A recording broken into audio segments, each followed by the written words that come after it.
Choose your character. 3, 2, 1, go! No! What the fuck?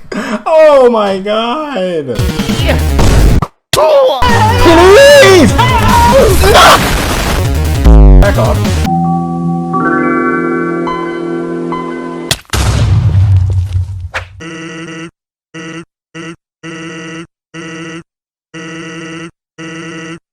Alright, that's enough out of you. Have you ever wondered, what is the fastest way to make someone suicidal? Well, think no more, stock image, cause Spelunky is that game for you. Being a roguelike, Spelunky is very challenging. And bullshit. So you're gonna die. A lot. What? But you're mainly gonna die in two ways. Either by your colossal stupidity, or random fucking pebble that came from Narnia and bonked you on the head. So if you enjoy getting so far in your run just for the wind to kill you, then Spelunky is the game for you. Unlike most roguelikes, as soon as you hop in, Spelunky immediately kicks your ass.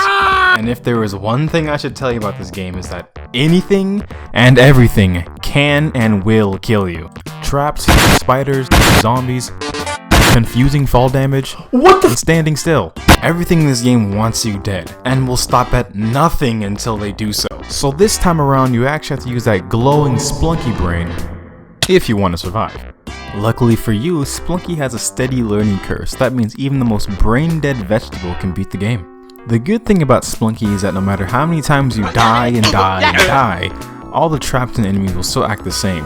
So if you have one functioning brain cell, you'll start to realize that running around breaking the vases will result in your death. Instead, it's best to throw the vase and murder the creature inside. But there was one enemy in the game who was a bit... the shopkeeper.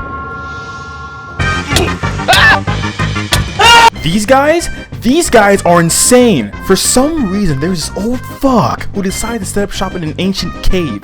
And if you ever have the displeasure of even slightly upsetting this man, he will try any means necessary to make sure that you are dead. Despite this guy being like, what, 1,000 years old, he moves like fucking Usain Bolt.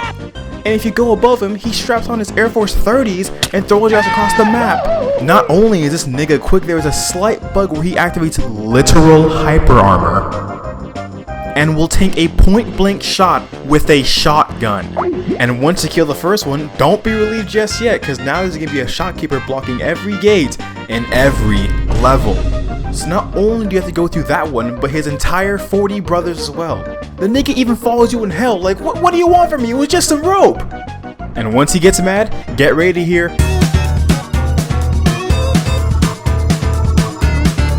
it's the only song that plays. But wait, Chaos. You don't have to anger him. If you pay for stuff like a normal human instead of stealing or killing him, you should be fine. Wrong. Idiot. That doesn't mean shit because the moment an enemy simply touches the man, he blames you for it. Yeah, these guys are insane. The only good side to doing this is that you get free shit. The downside is that you're wanted for the rest of the game and it becomes infinitely harder. Man, what was I saying? Let me see here. No. Not yet. No. What? Who even wrote that? Okay, there we go. Yeah, even if you study all the enemies in the game and know their patterns, that does not mean shit because the game expects you to have the reaction time of a literal god. I am so glad that the game's controls are so crisp. Because sometimes the game will throw some random bullshit at you, and the moment you even dare take your eyes off screen, you're dead.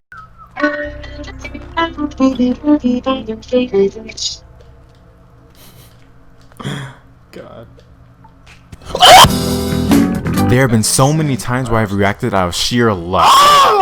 Let's go. I know I said you can predict the movements, but sometimes they be doing some jank shit. Not to mention this game can be brutal when it comes to messing up. The moment you make a single mistake, you could just shrugged it off and continued, but the simplest things will screw your entire run. I feel like the physics in this game was specifically designed to kill you and only you. You just dodge the arrow trap? Just kidding, it bounced back and hit you.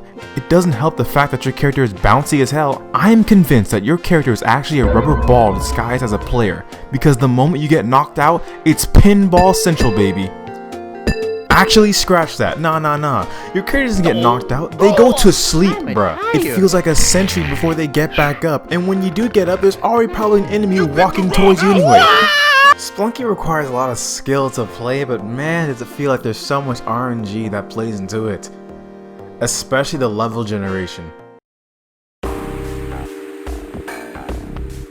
When it comes to music, Spelunky has some absolute bangers. I know I have a hard-on for 8-bit music, but god damn are these so good. Just take a listen.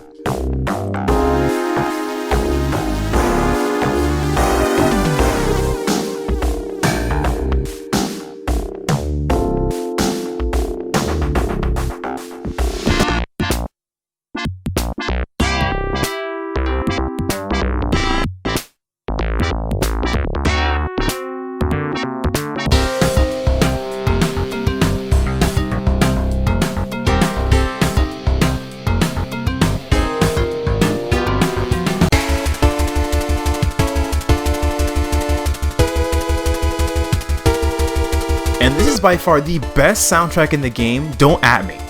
For me personally, the music gives me a lot of motivation to keep replaying the game. And speaking of replay value, Spelunky has so much replay value because every level is randomly generated, so now you can die by the same enemy, just on different terrain.